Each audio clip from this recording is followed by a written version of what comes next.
Bom, vamos lá, vamos agilizar, porque eu sei que o negócio dos dados aí tá bem apertado. Vocês têm poucos. E esse Meet aí podia ser mais leve. Bom, gente, estamos aqui de volta na nossa atividade síncrona, terceira da semana. Eu acho que vocês entenderam um pouco como que é o esquema, né? Nas disciplinas de 75 horas, como é a nossa, vocês vão ter 3 atividades síncronas, né?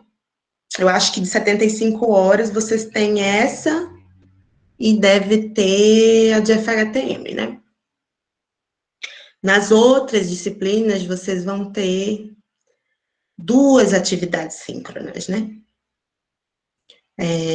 Que essa realmente é um pouco maior. Então, enfim, vocês, quando chegar às próximas disciplinas, vocês contam o que adaptou, o que não adaptou, o que deu certo. Eu tô sentindo, assim, falta de ter mais tempo.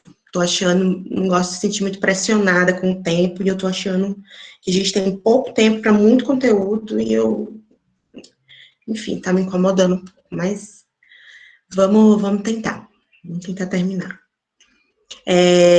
A gente tá aqui para discutir a última parte do nosso texto, do segundo texto, capítulo 2, né, que fala aí desse processo de como que o Estado se reestruturou, se reorganizou a partir do surgimento de um novo regime de acumulação, né, a partir das mudanças, das reestruturações da produção, com a chegada de algumas características novas aí no mundo do trabalho, especialmente a partir do modelo toyotista. Então, se forma aí um novo modelo de produção, o Fordismo aí se adapta, se reorganiza, se reestrutura, e aí chega-se aí a um novo modo de produção, que é conhecido como Taylorismo, e esse Taylorismo vai demandar do Estado uma adaptação, né, uma adaptação na sua forma de regulação. E na sua relação com a sociedade, com a oferta de serviços públicos, com as suas políticas econômicas, enfim. Né, o Estado vai ter que se adaptar a esse novo modelo produtivo. Então, esse bloco aí, essa casadinha aí, toyotismo e Estado, é o que o autor chama de regime de acumulação flexível, né? Então, o Estado, como eu falei para vocês, passa por uma situação de crise, né? Na verdade, foi uma crise de produção, de superprodução, e aí cai por terra um modelo de produção que gerava muito estoque, tinha uma relação trabalhista diferente, que era o Fordismo, e você tem aí, falando do Estado, uma crise também desse Estado conhecido como Estado de Bem-Estar Social. Esse Estado de Bem-Estar Social, ele concede, vamos dizer assim, o autor, não sei se vocês, na leitura de vocês, viu o autor falando muitas vezes de um pacto, do pacto keynesiano, né? Por que ele fala desse pacto keynesiano? Por quê? Porque no estado de bem-estar social, que vocês fizeram o fichamento do primeiro capítulo, houve ali naquele processo uma certa tentativa de conciliar alguns interesses de classe, especialmente cedendo a algumas demandas do trabalhador, dos trabalhadores organizados.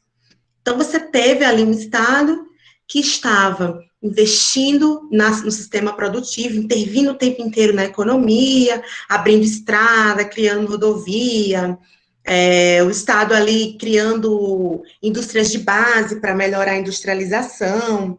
Você tinha um Estado que estava intervindo o tempo inteiro na economia, e, por outro lado, um Estado que amplia a oferta de serviços sociais, através da concessão de algumas políticas sociais, aumento aí de alguns direitos previdenciários para os trabalhadores, e alguns incrementos aí no direito trabalhista, né?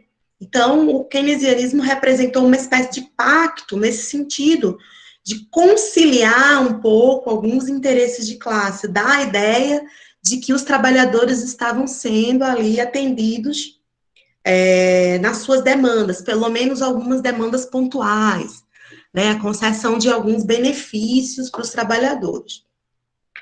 Então, isso, do ponto de vista político, foi uma conquista, né, especialmente porque foi resultado de uma organização dos trabalhadores, né, naquele período aí, até a década de 70, final da década de 70, de uma maneira mais forte.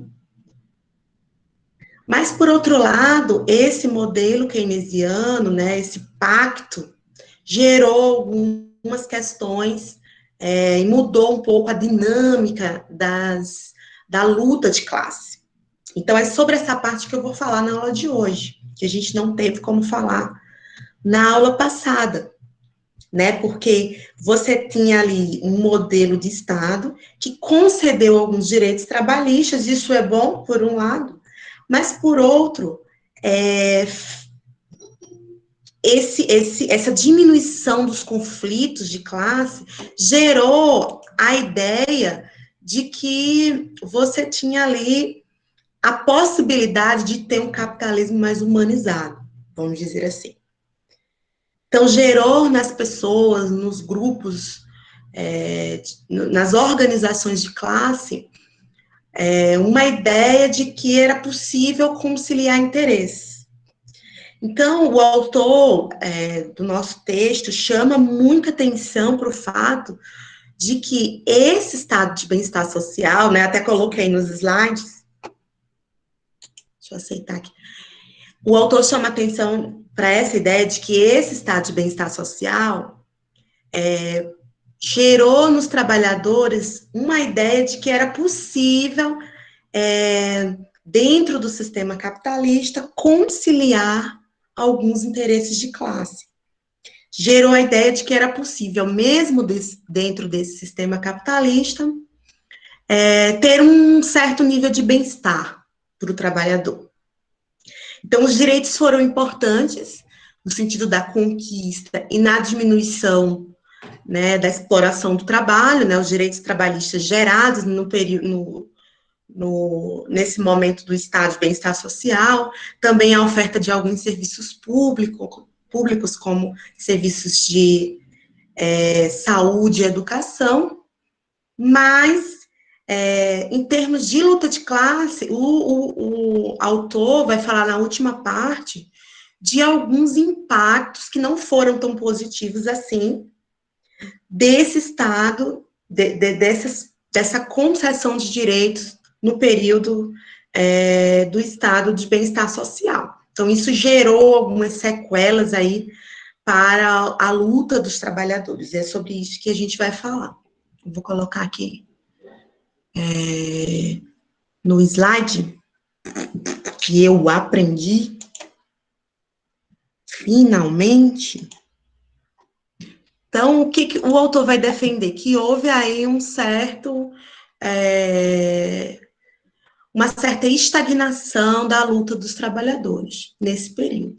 E um certo refluxo, ou seja, uma espécie de retrocesso da luta eminentemente trabalhista, né?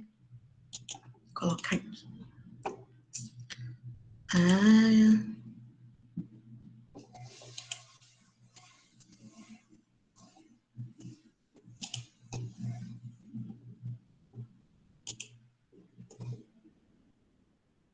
Vocês estão vendo?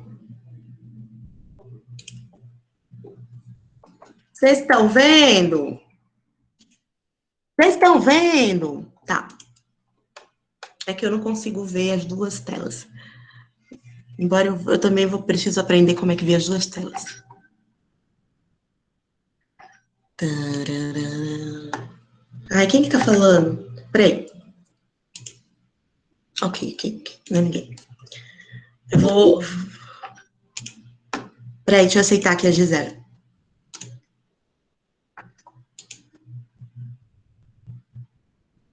Bom, então vamos lá.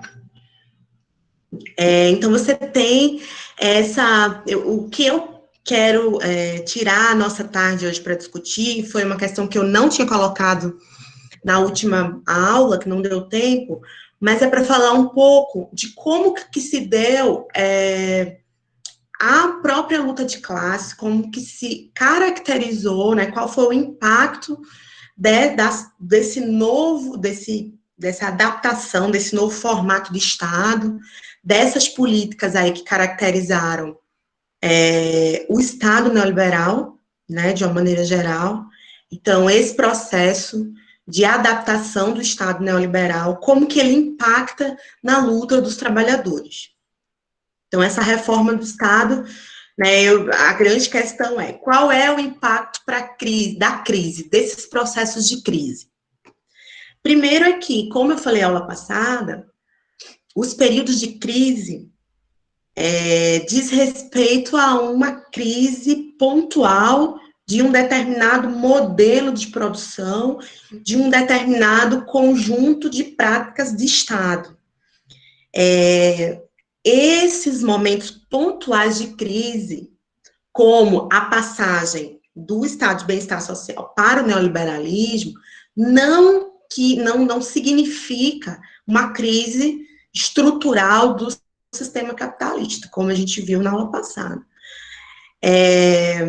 Muito pelo contrário, a crise, durante muito tempo, pode impactar negativamente, inclusive, na situação do próprio trabalhador, né? Então, como eu falei, durante um tempo, uma parte dos movimentos sociais e da própria teoria econômica e política sociológica pensava que esses momentos de crise, como aconteceu a queda da Bolsa de Nova York de 1929, como aconteceu na queda do preço, nessa crise, né, do petróleo em 1973, esses momentos, aparentemente, passavam a ideia de que se estava ali gerando uma crise no modelo capitalista e que era a hora de, né, tentar usar essa lacuna de crise, provocada pela crise, e, de alguma forma, tentar furar, né, o bloqueio e subverter a lógica do sistema capitalista. Não. A história ensinou que não. A história ensinou que não foi bem assim. A história ensinou que esses momentos de crise intensificam ainda mais a exploração da força de trabalho. E que, muitas vezes, aliás, a maioria das vezes, a maioria absoluta das vezes, essa crise pressiona muito mais o trabalhador e o trabalhador é o primeiro a pagar por ela, né? Então, nessas situações de crise, você tem aí, especificamente nessa passagem para o neoliberalismo, você tem um grande processo de empobrecimento da população, níveis altíssimos de desemprego. Por quê? Porque se você tem um novo modelo de produção, como é o caso do modelo toyotista, que se baseia muito na automação, na robotização da produção, você vai fazer o quê? Você vai produzir mais, porque você tem mais máquinas que que substituem o trabalho, né, manual. Então, você vai produzir mais com menos força de trabalho. Então, você tem aí um processo de substituição gradual da força de trabalho. E gerada por esses processos de robotização. Isso aconteceu nos países não só no sistema industrial, não só dentro do setor industrial, mas isso aconteceu em outros setores, como os setores de serviço, por exemplo. Você tem o fim, por exemplo, uma crise dentro de alguns setores, de algumas categorias de trabalhadores, como, por exemplo, o sistema bancário, né, os trabalhadores dos bancos, por exemplo. Eu lembro que quando eu era criança, que não faz muito tempo assim,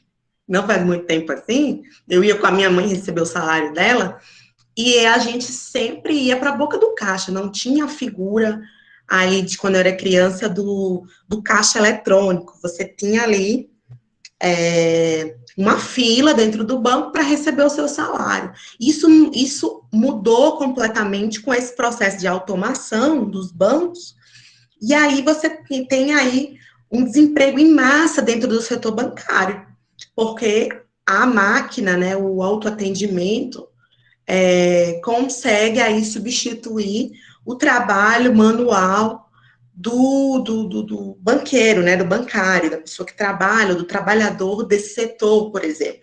Eu estou dando um exemplo, mas isso se aplica a várias outras coisas, como, por exemplo, o setor de telecomunicação, de telemarketing, né, que antes você falava com pessoas, né, você tinha o atendente lá do 0800, e agora, em várias empresas, em vários momentos, você não consegue mais falar com as pessoas, você vai falar com um robô.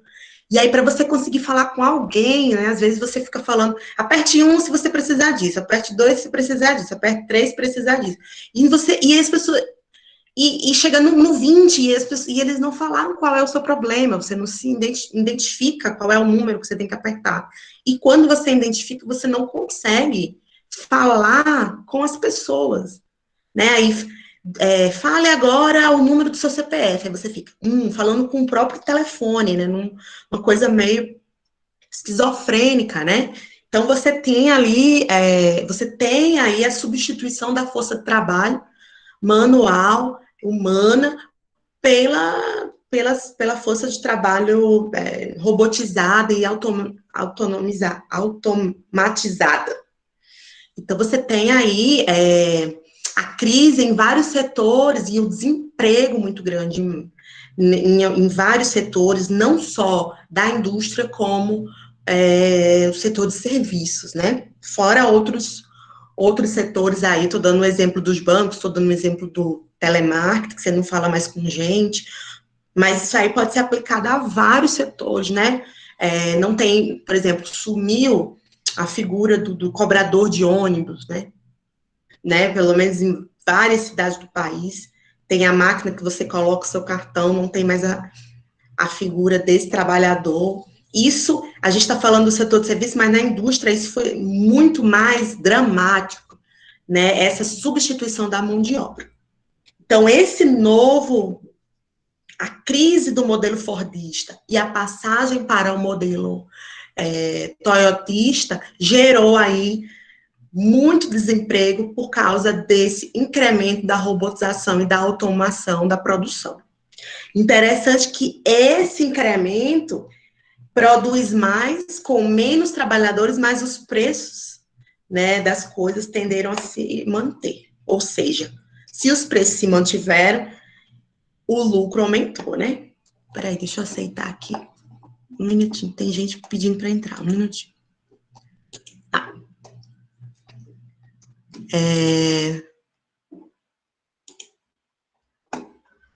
Tá. E aí, paralelamente a esse processo, né, de empobrecimento e de geração de desemprego, você tem também um impacto muito importante, que é o que o autor chama, eu tô reforçando aqui, de heterogeneização. O que é isso? Né? E pulverização das categorias de trabalhadores. Você tem um grau muito alto de especialização do trabalho. Então, dentro da indústria, você tem cada vez mais uma especialização do trabalho, mas, ao mesmo tempo, você tem pessoas que trabalham em várias coisas, numa espécie de rodízio. Tem que aceitar de novo aqui, não.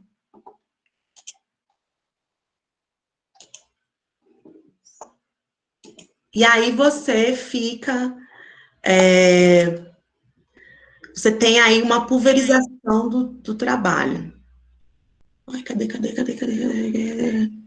Aqui.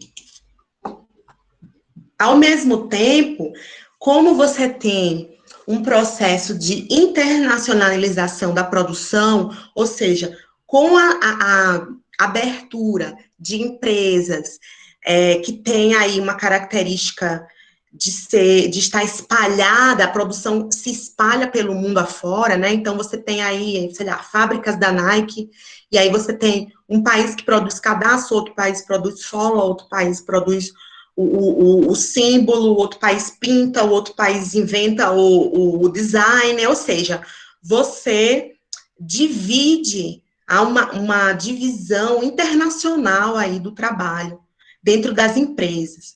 Então, se você tem vários trabalhadores espalhados pelo mundo, esses trabalhadores, de alguma forma, se pulverizam. Então, eles não... O cara que faz a sola do sapato num país acha que não tem nada a ver com o cara que faz o cadastro no outro país. Então, você tem uma tendência aí grande de não ter a noção do todo, e os próprios trabalhadores se sentem fragmentados. Você não tem uma organização mundial dos trabalhadores da Nike. Você tem uma organização a nível nacional, muitas vezes dentro do Estado, muitas vezes dentro daquela fábrica. Então, isso, de alguma forma, pulveriza, essa é a ideia, pulveriza os trabalhadores pelo mundo afora.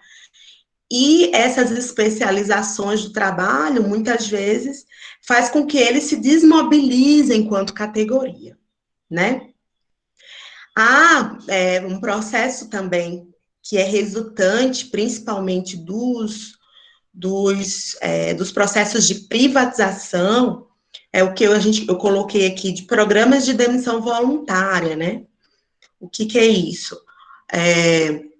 Em vários, eu não sei, vocês pararam para pensar, mas assim, uma série de processos de privatização pelo país, de vários setores, né, que antes eram estatais e agora são privados, como, por exemplo, a questão do fornecimento de energia, né, que era de responsabilidade de empresas públicas, agora foi privatizado em grande parte do tempo, né?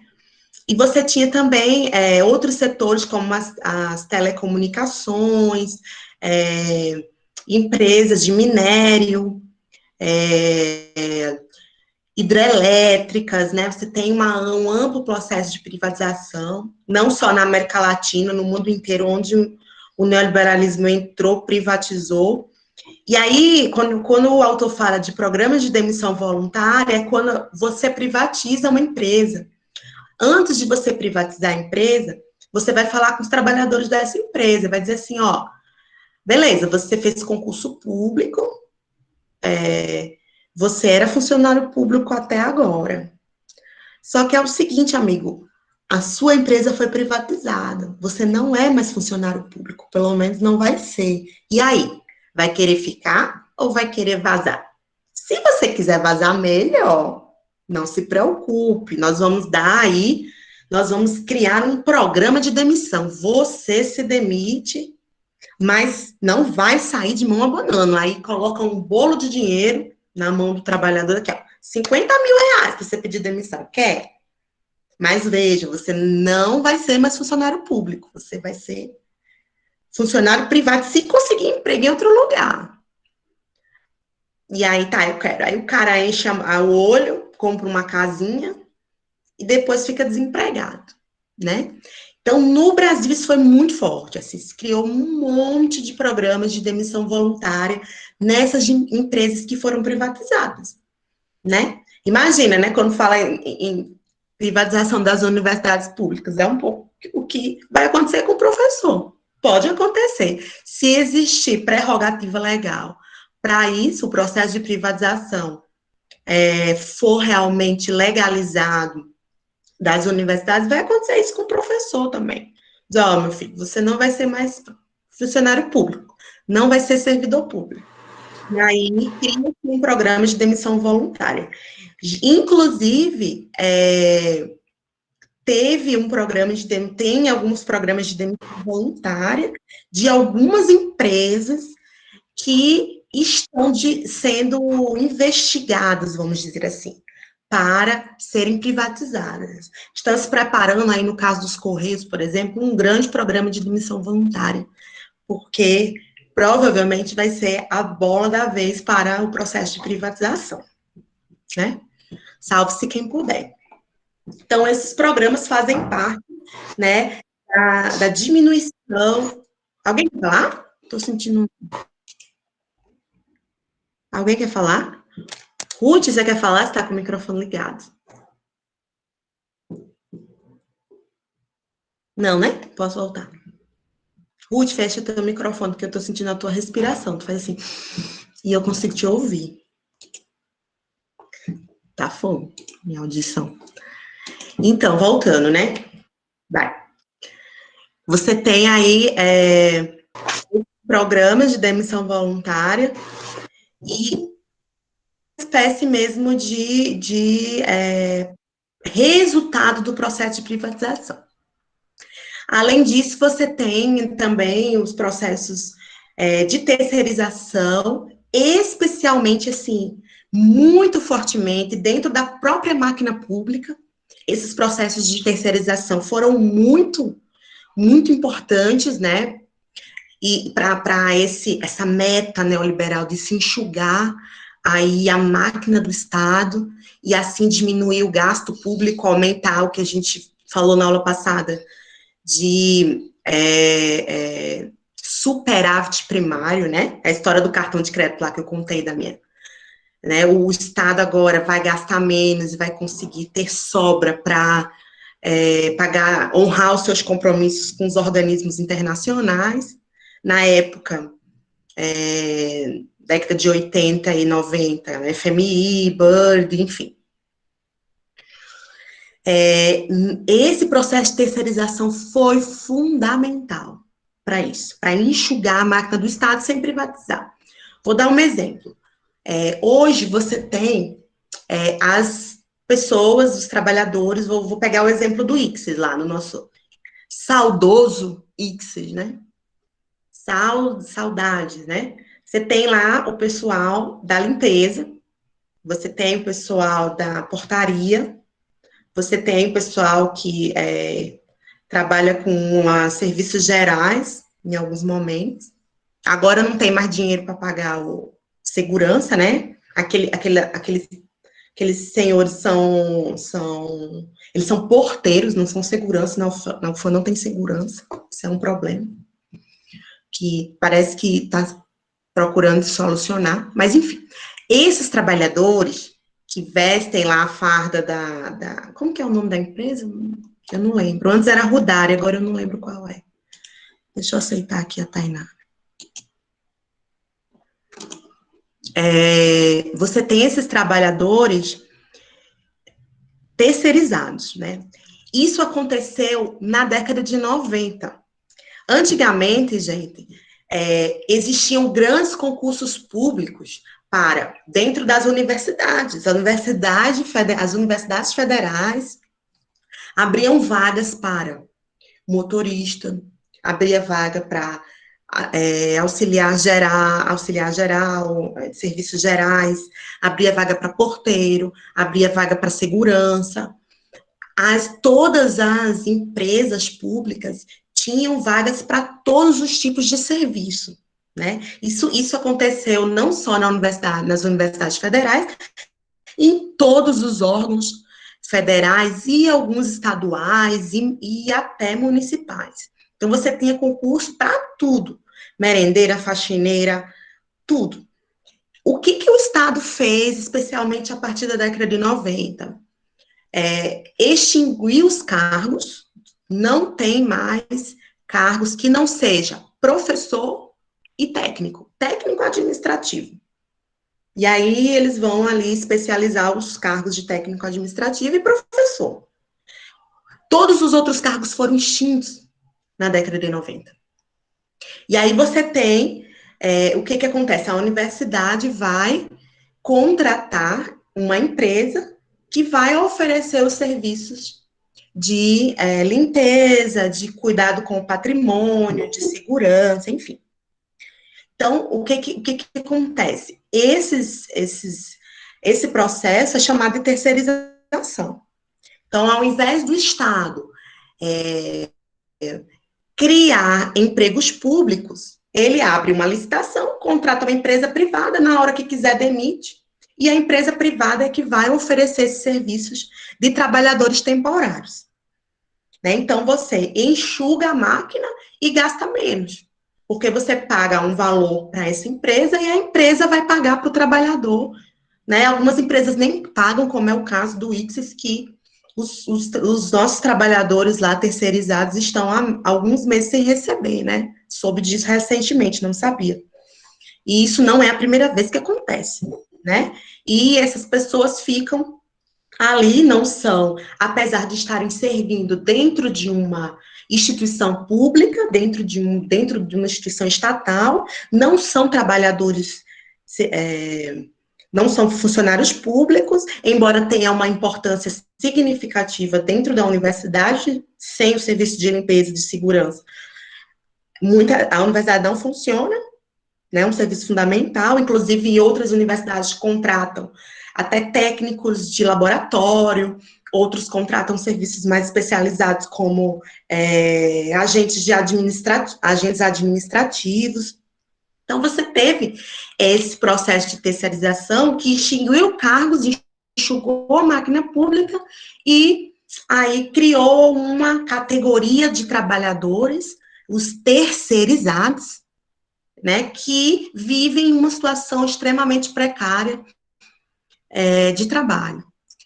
Paralelamente a isso, você tem aí, hoje, tentativas por parte do próprio Estado, hoje, estou falando de governo Bolsonaro, tentativas por parte do Estado de terceirizar, inclusive, setores considerados essenciais, como a própria educação.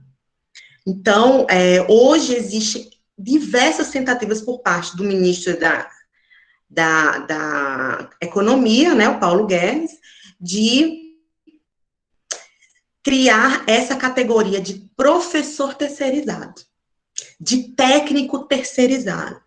Ou seja, você é muito melhor a universidade agora manter, né, esses professores que não tem como demitir, né, a gente não tem como ser demitido, pelo menos até agora, né, pode aparecer uma prerrogativa legal para isso, até agora não. E aí, o que acontece? Não vamos mais fazer concurso público, vamos contratar uma empresa para ela ofertar os serviços de educação, ofertar professor. A gente paga para a empresa e a empresa vai lá e contrata professor. Isso aconteceu muito no setor da saúde. Vou pegar o caso da Prefeitura de Parintins, isso aconteceu agora, quer dizer, o que a Prefeitura fez? Agora ela contrata por CNPJ, ou seja, ela não contrata mais o trabalhador diretamente. Ela contrata uma empresa e a empresa contrata o médico, contrata o dentista, contrata o auxiliar de enfermagem, né? E isso faz parte de um processo geral da própria dinâmica do neoliberalismo, que é terceirizar a máquina pública, gerar essa categoria de terceirizados dentro da máquina pública, que não é servidor público, mas, ao mesmo tempo, tem as atribuições e as responsabilidades do servidor público, embora não ganhe para ser servidor público, embora tenha regimes aí precários, contratos de trabalho temporários e precários, né? Deixa eu aceitar aqui também, tem gente querendo... Não, né? Não. Então, essa categoria aí... Ai. Essa categoria de terceirizados foi uma estratégia bem da política neoliberal de aí ficar o tempo inteiro enxugando a máquina. Isso hoje é predominante, né?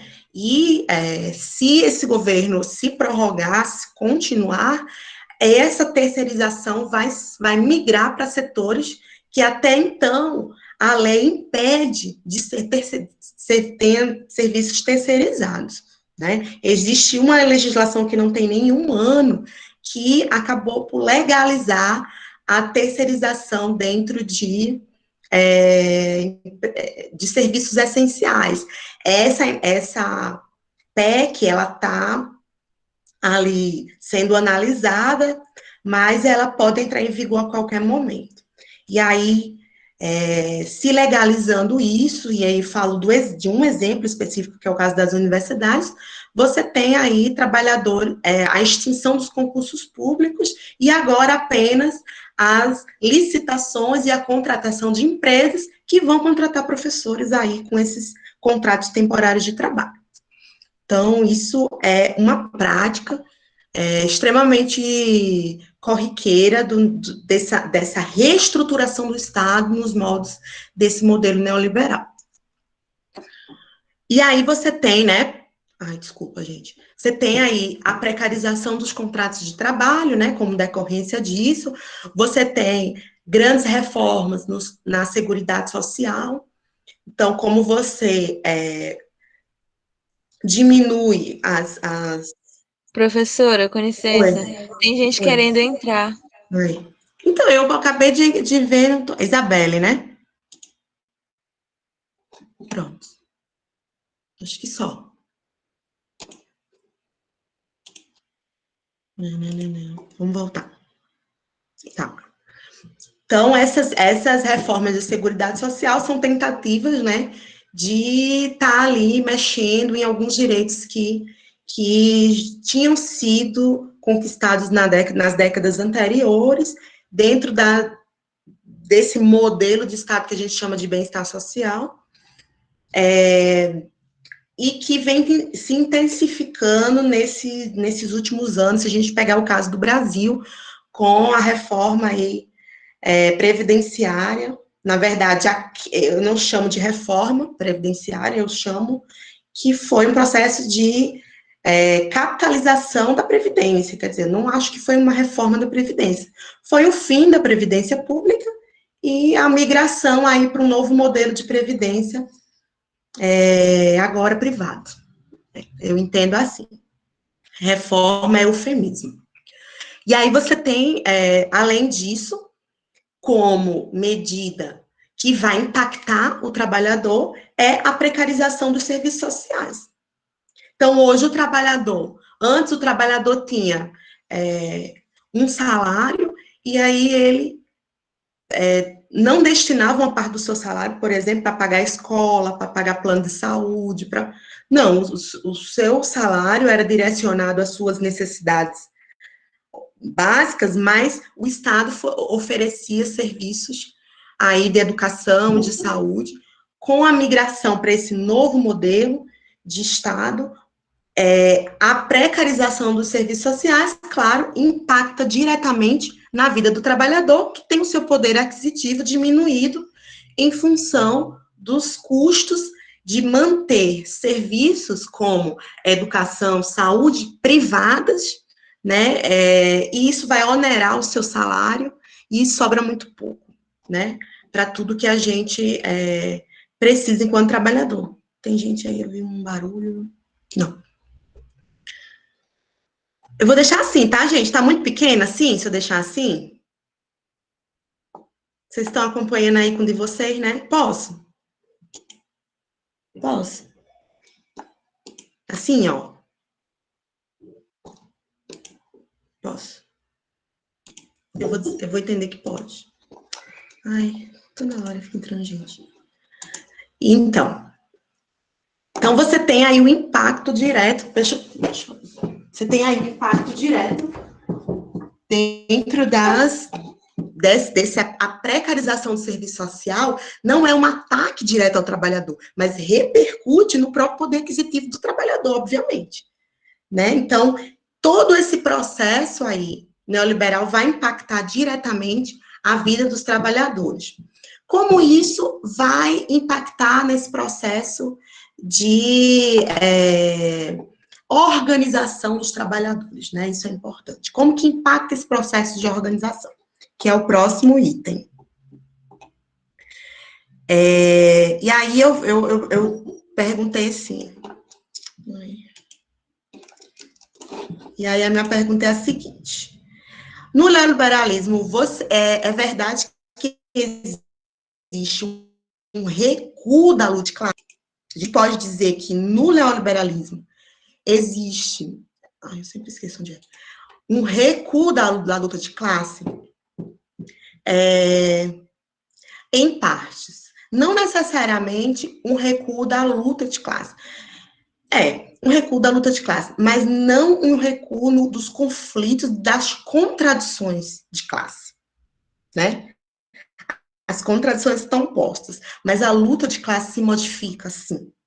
Primeiro, que o que o autor chama, ironicamente, viu? É uma ironia, de pacto keynesiano, ou seja, a concessão de direitos, ao mesmo tempo que promoveu positivamente alguns ganhos para os trabalhadores, diminuir um pouco a resistência da classe trabalhadora. Então, o autor vai chamar a atenção que, quando houve a concessão de direitos no estado de bem-estar social, isso meio que harmonizou um pouco, ou deu uma certa sensação de harmonia entre os grupos sociais. Então, isso deu uma esfriada na própria luta dos trabalhadores, no sentido de que os trabalhadores estavam agora em busca dessas demandas pontuais e não mais pensando em projetos de sociedade, como, por exemplo, o projeto de uma maneira geral. Então, ele vai dizer que foi uma forma, a concessão desses direitos no estado de bem-estar social foi uma forma do sistema capitalista dar uma esfriada nos ânimos, né? Passar uma espécie de pano ali em cima dos conflitos de classe que estavam muito acirrados, principalmente porque nesse período do estado de bem-estar social, o movimento trabalhista era muito intenso, estava se organizando com muita força, especialmente os partidos comunistas da época. Então, a concessão desses direitos teve o objetivo também, né, claro que não foi apenas uma concessão unilateral, mas o trabalhador brigou para isso, né? Quando eu falo concessão, eu falo que houve, não quero desmerecer a luta dos trabalhadores, houve uma pressão para que isso acontecesse, mas, ao mesmo tempo, analisando as coisas, gente, é importante que a gente entenda que o autor, como marxista, os autores, né, como marxistas, eles estão olhando as coisas dialeticamente. Então, eles estão olhando as contradições das próprias medidas do Estado. O Estado morde e assopra, num movimento dialético mesmo, quer dizer, ele concede direitos, ele oferece direitos, e os trabalhadores estão ali reivindicando os direitos, a saúde, a educação, sim, mas, ao mesmo tempo, esses direitos deram uma certa conformidade, vamos dizer assim, a algumas categorias de trabalhadores. Então, ao mesmo tempo que foi positivo, foi negativo. Nesse movimento dialético das coisas, né? No sentido dialético de entender a realidade. Existem aspectos positivos, que são ganhos em políticas sociais, mas existem aspectos negativos, que é um certo recuo, sim, dentro de um projeto operário ali, de um projeto dos trabalhadores. Vários partidos tenderam a abrir mão de alguns programas de sociedade, de alguns projetos socialistas, e se colocaram mais ao centro, né? E aí você tem ali concessões não só por parte do Estado, mas por parte também dos próprios trabalhadores. Então, quando a gente vai analisar as coisas dialeticamente, a gente tem que analisar as contradições. A época em que se melhorou, né, se ofereceu algumas políticas sociais mais robustas na educação, na saúde, na habitação, enfim. Ao mesmo tempo, isso teve impactos negativos, porque a gente está no modo de produção capitalista. Ninguém dá murro, o Estado não dá murro em ponta de faca, né? Essa é uma análise dialética das coisas, e o autor está aí mostrando as contradições disso. Eu tenho muita dificuldade eu tive, né, ainda tenho, mas menos, na minha formação, na minha graduação, de entender o que era dialética para o Marx, o método, porque eu não conseguia entender onde que estava a antítese e a tese, a antítese e a síntese, eu não conseguia entender como que se dava isso. E no plano teórico, você não entende. Se você estudar só teoria lá, dialética de Hegel, como que o Marx inverte e tenta, você não consegue compreender do ponto de vista abstrato. Você só consegue entender a dialética se você entender os fenômenos, a dialética materializada nas contradições. Senão você não consegue entender. Uma metáfora que eu falo muito para os alunos de teoria sociológica, né, que a gente estuda isso, vocês não foram os meus alunos de teoria sociológica, a ideia, eu vejo muito assim, quando eles falam assim, o que é dialética? Dê um exemplo, professora. E eu nem falo de um exemplo das contradições do capitalismo. Eu falo de uma metáfora. Eu falo assim que a dialética é um pouco você viver e morrer. Porque, por exemplo, a cada dia que passa, eu vivo mais, né? Eu tô mais velha. Eu envelheço um ano. E eu morro mais, né? O meu corpo fica mais velho. As minhas células ficam mais velhas do que ontem. Hoje elas estão mais envelhecidas do que ontem. Então, eu morro um pouco também. Ao mesmo tempo, eu vivo um pouco. Né? Eu acho que a dialética é um pouco nesse sentido, né? De você viver um dia a mais, ao mesmo tempo estar um dia mais perto de morrer, né? Esse processo, essa contradição do nosso corpo, né, de envelhecer, que diz respeito a viver mais, mas a morrer mais também, é um exercício dialético, né, para a gente entender isso, né? Assim a gente consegue aplicar o método dialético a essas realidades, especialmente quando a gente vai analisar o capitalismo. Então, naquele momento ali do estado de bem-estar, e eu sempre coloco entre aspas essa ideia de bem-estar, né? Não foi por acaso que o Estado concedeu e os trabalhadores reivindicaram e conseguiram, mas não foi por acaso que houve uma cessão aí por parte do Estado, né, de alguns direitos. Não foi por acaso. Isso foi resultado, né, também para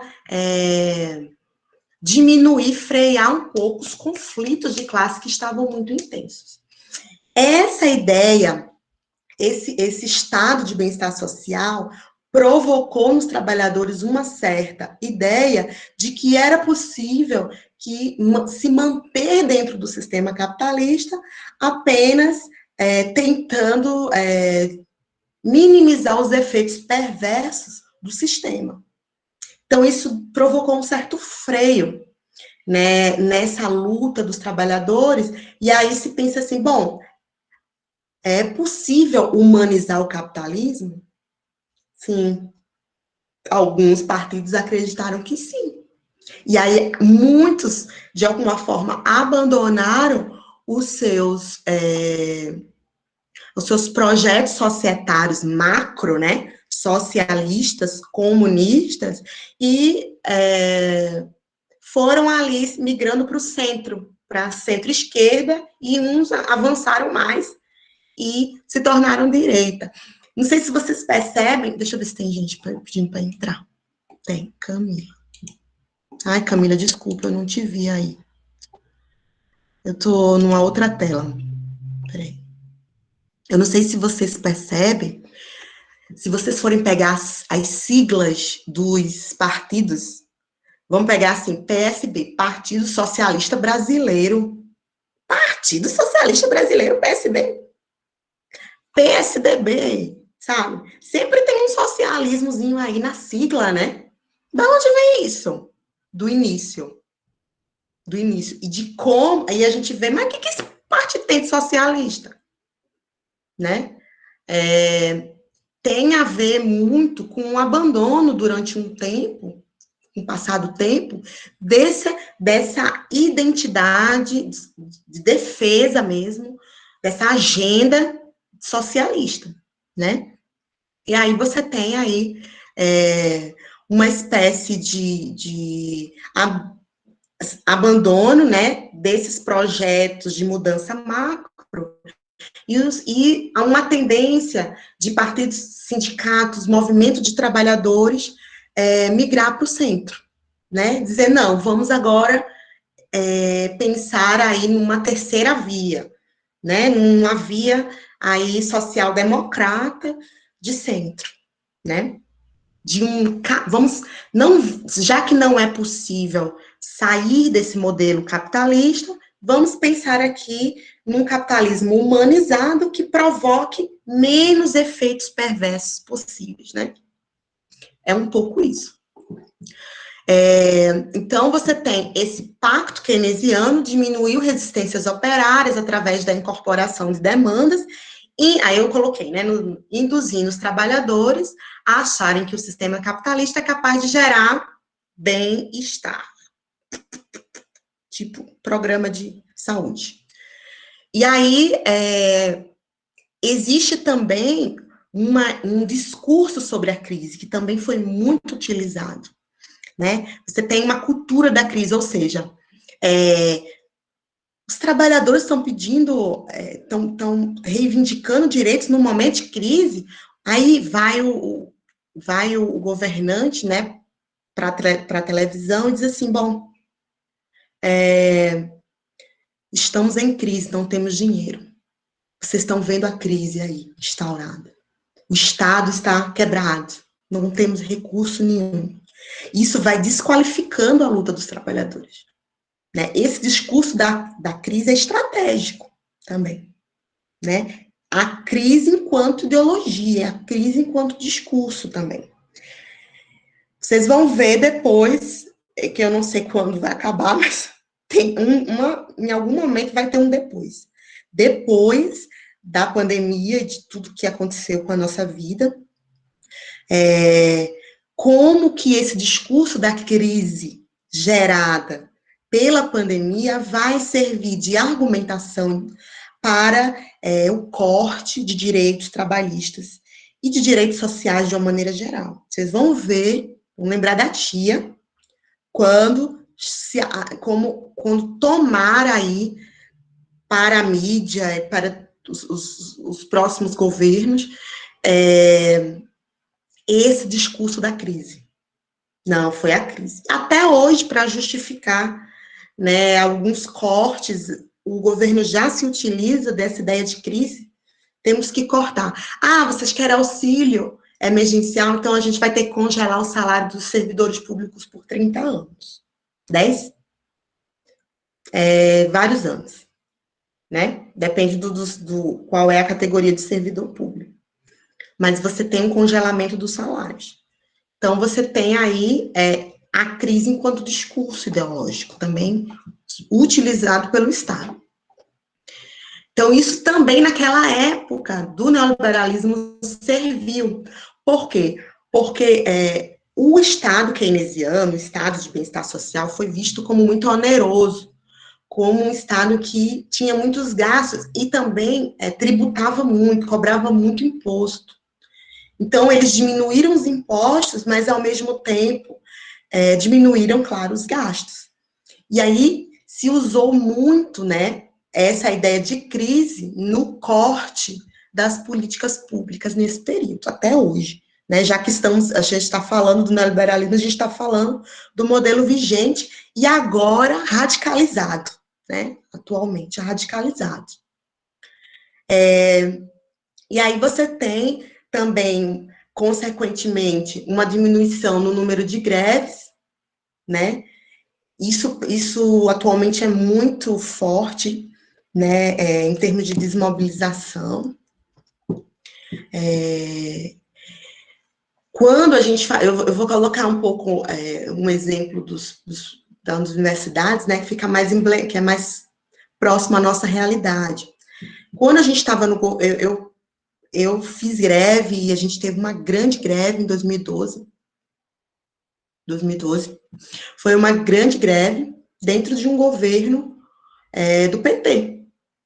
E a gente fez greve, a gente foi para a rua, a gente passou meses parado, e foi um movimento muito intenso, um movimento grevista muito intenso. Né, a gente teve até fundo de greve, a gente conseguia organizar, inclusive, eventos para divulgar o movimento grevista na cidade de Parintins, e isso parou mesmo as universidades federais no país inteiro, um movimento muito intenso. E foi uma greve que houve alguns ganhos, mas os ganhos maiores foram políticos, né? Aprendemos muito com a greve de 2012. Hoje, os sindicatos, os nossos sindicatos, não pensam em greve. Não falam em greve. Por quê? É porque eles estão desmobilizados? Não. É por uma questão estratégica.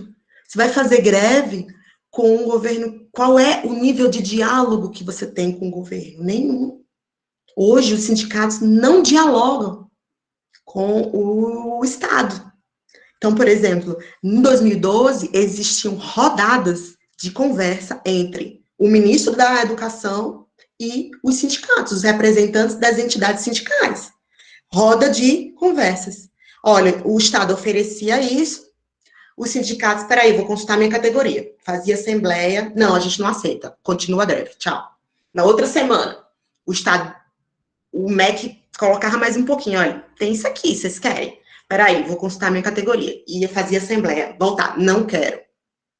Isso, houve essas rodadas de negociações, até que em uma hora se decretou o fim da greve. Hoje, não existe esse momento do diálogo. Não existe a possibilidade de diálogo. Não existe nenhum tipo de canal de comunicação. Se os professores fizerem greve hoje, no outro dia o governo anuncia corte de salário. No outro dia. E aí vai fazer o quê? Vai continuar em greve? Vai deixar de pagar as contas, vai ficar de greve? Quem é que vai fazer? Eu tenho meu filho para cuidar, o menino precisa comprar leite, precisa comprar as 5 latas de leite por mês. O que eu vou fazer? Vou entrar em greve? Né? Então, a forma como o Estado também lidar com essas questões, nesse neoliberalismo que nós temos mais radicalizado, há um impacto muito grande da própria estratégia da luta de classe. Aí as pessoas dizem assim, os professores não se organizam, não entram em greve. Como você vai? A greve precisa de uma negociação, precisa de um canal de comunicação. Não existe canal de comunicação entre o governo e o sindicato. Para que fazer greve? Vai negociar com quem? Com quem vai negociar, né? Então, isso é importante que se diga. Então, a intensificação do neoliberalismo vai impactar também na organização dos trabalhadores. E aí você tem sindicatos, entidades que tendem a direcionar a sua luta a defender os direitos que já foram conquistados. Hoje é isso que a gente faz. Isso é uma estratégia do próprio governo, né? Olha, vou cortar aí tantos por cento das universidades, vou cortar o orçamento das universidades. Aí nós fizemos, né, vocês viram em 2019, várias rodadas de protestos, e foi legal, foi uma organização, em 2019, vários protestos, atos nacionais de protesto. Para quê, gente? Para a gente manter o direito, manter o orçamento. Não era para aumentar o nosso orçamento, era para não cortar. É isso que o autor está falando, né? O conteúdo da luta dos trabalhadores se volta muito mais para manter os direitos que já foram conquistados do que para avançar, do que pensar em projetos mais audaciosos de Estado e de luta. Então, hoje nós, a própria classe trabalhadora, de uma maneira geral, ela está tão acuada que o que ela está fazendo? Ela está tentando se defender, ela só está tentando manter o que já tem. né? Isso é uma catástrofe em termos de possibilidade de ação mesmo, de luta de classe. Né? Hoje o que a gente comemora? A gente comemora que o governo voltou atrás num corte que ele já deu. Aí na outra semana ele mete uma PEC que acaba com o concurso público. Aí a gente vai lá e faz um protesto, aí ele volta atrás. Ufa, conquista. A conquista é o quê? É manter aqueles direitos que já tinham. É isso que o governo está fazendo, né? E é isso, e aí a gente fica nesse processo, né? E aí, claro, precisamos pensar, enquanto categoria, trabalhadores, novas estratégias para lidar com esse novo modelo aí de Estado, né? Esse neoliberalismo mais radicalizado também, né? E aí, cada vez mais, a gente vai, as nossas preocupações vão sendo para manter determinados direitos básicos. A gente vai brigar, depois a gente vai ter que brigar para manter concurso, para fazer concurso. A gente vai ter que brigar para manter os sindicatos funcionando, né? Direitos que eram básicos, agora a gente vai ter que retroceder a luta política, né? Uma outra característica importante, né, para a luta trabalhista trazida pelo neoliberalismo, que é a questão de outras, da própria importância do movimento operário dentro da luta política em geral. Então, surgiu novas identidades que não são, muitas vezes, necessariamente atreladas às entidades de classe, como, por exemplo, o movimento ambientalista, como, por exemplo, alguns movimentos étnicos, né, que existem vários movimentos, até o movimento feminista, que não tem uma identidade de classe. Então, você tem, por exemplo, dentro do feminismo, movimentos que não incorporam a questão do trabalhador, da mulher trabalhadora, não incorporam a questão da classe como dentro da sua agenda. E aí não se discute, por exemplo, a questão das diferenciações de classe entre as mulheres, né? O quanto é difícil ser mulher, mas ser mulher pobre é muito mais. Alguns movimentos abrem mão dessa dimensão da classe e de entender a mulher enquanto trabalhadora, né? E aí se voltam para a questão do simbólico, de pensar aí o feminino desatrelado da identidade de classe. Assim também acontece com, não todos, tá, gente? Com alguns movimentos negros, indígenas, enfim. Então, há uma certa tendência de desatrelar o movimento dos trabalhadores a outros movimentos sociais, como o feminismo, como o ambientalismo, como os movimentos étnicos, né? Isso pode ser um problema para a organização dos trabalhadores. Ao mesmo tempo, você tem aí crise das entidades internacionais de organização trabalhista, né, como, por exemplo, e aí foi o exemplo que eu dei, por exemplo, não existe um sindicato internacional dos trabalhadores da Nike. Me casquetei com a Nike. Não existe um sindicato mundial dos trabalhadores. Existem sindicatos, existem entidades que representam os interesses nacionais, regionais, locais, fabris, né? Mas essas entidades internacionais acabaram por se perder porque o trabalhador, como a empresa ela se mundializou, houve esse processo que eu falei no início de pulverização. Então, os trabalhadores não se encontram, eles têm dificuldades de unificar a sua luta política também, né? E aí, ele estava fazendo um contraponto, por exemplo, a própria do século XIX, XX, que existiam aí partidos comunistas, partido internacional, né, que organizavam os trabalhadores do mundo inteiro, né, isso se perde, principalmente por causa dessa segmentação também do setor industrial. Há também, e aí, assim, o que o autor, por isso que eu coloquei o título desse slide, né, quer dizer, o trabalhador se segmenta, pulveriza no mundo, mas o capital, as fábricas, as sedes das empresas, os donos dos meios de produção, as grandes empresas internacionais se concentram, elas estão unificadas. Existe uma empresa que está ali, que tem dimensão da onde ela chega. Então, o capital, ele se unifica, ele se mundializa, mas se concentra. É por isso que o autor está falando de monopolista, capital monopolista. Há uma concentração da acumulação do capital e, consequentemente, uma pulverização dos trabalhadores, das resistências. Então, as resistências ficam pulverizadas em estados nacionais, em atos nacionais, ao mesmo tempo, o capital não, o capital está unificado. Os trabalhadores é que estão fragmentados. Então, essa contradição limita muito a própria resistência da categoria, enfim, dependente da categoria, mas a própria resistência dos trabalhadores, a própria luta dos trabalhadores. Né? Então, você tem um capital financeiro e um capital monopolista concentrado, mundializado, e você tem aí uma massa de trabalhadores que estão ali decompostas, fragmentadas mundo afora, país afora. Né? E isso vai trazer problemas aí dentro desse modelo. Era um pouco essa questão, né? Eu acho que o autor encerra com essa contradição.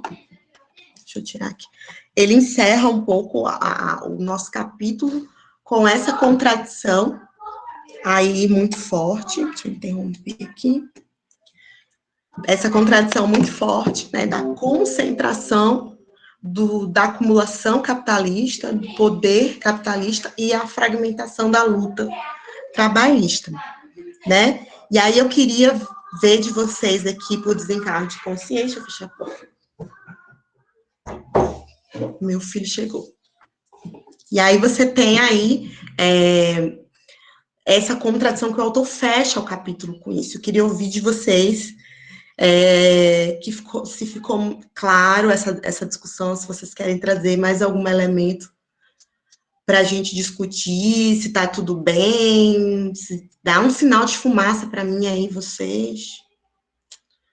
Dá um oi, fala que tá ruim, fala que tá bom, fala que querem saber mais sobre alguma coisa. Dá um oi para mim aí no chat, que eu tô me sentindo falando no espelho. Oi, falem comigo. Oi. Oh, tá. A Gisele saiu até comigo. Tudo bem? Não tem nenhuma discussão? Tá tudo certo? Falem comigo, gente. Não? Posso? É porque a gente tem um tempo muito curto, né? E eu fico tentando correr com o tempo, né? Tentando colocar tudo, mas quero saber se tá tudo bem. Vocês querem tirar alguma dúvida do capítulo? Ó, em termos de conteúdo, aqueles pontos ali, não é para botar no fichamento os pontos dos slides, não, tá? Porque tem gente que faz isso, não faz nenhum texto corrido. Bota os pontos dos slides, assim, na prova. Mas faça ao menos um texto corrido, mas se tiver ali os pontos que estão colocados nos slides, já tá ótimo, tá? Então, eu coloquei os dois slides aí, esse último de hoje e o da última aula, para ajudar vocês nos pontos que eu considero que são mais importantes para a atividade que vocês vão me entregar amanhã. Certo? Ok? Posso encerrar? Com a consciência tranquila? Ai, gente, falem. Vitória, Carol, Edisandra, Glenda, Afonso, Gêneto, Gabriela, Laís, falem aí comigo. Falem comigo. Aqui no chat. Aqui, ó. Chat, ó. Vocês estão me dando gelo hoje, hein? Ah, vocês estão falando, eu que não tô...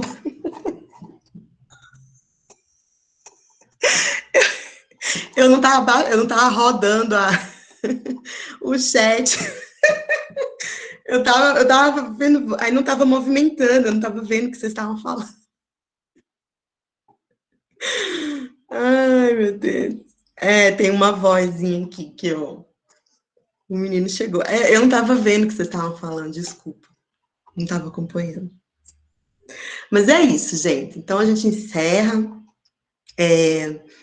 Na próxima semana, a gente vai discutir um pouco a questão, é claro, com os limites do tempo que nós temos, né? Mas a gente vai discutir um pouco toda essa base dentro dessa reconfiguração do Estado neoliberal e dentro dessa base de reestruturação produtiva, para a gente discutir a globalização enquanto fenômeno, mas enquanto fenômeno político e de Estado, que a gente discutiu um pouco, né, dessa abertura dos Estados nacionais a esse mercado internacional, mas a gente discute também, eu queria fazer um contraponto e pensar os elementos culturais, societários, do processo de globalização, que eu acho que é uma coisa interessante de se ver.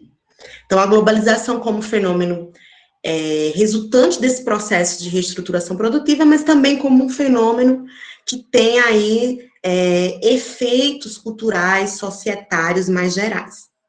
Então, é isso que eu gostaria de frisar um pouco na semana que vem e também discutir uma coisa que eu coloquei um pouco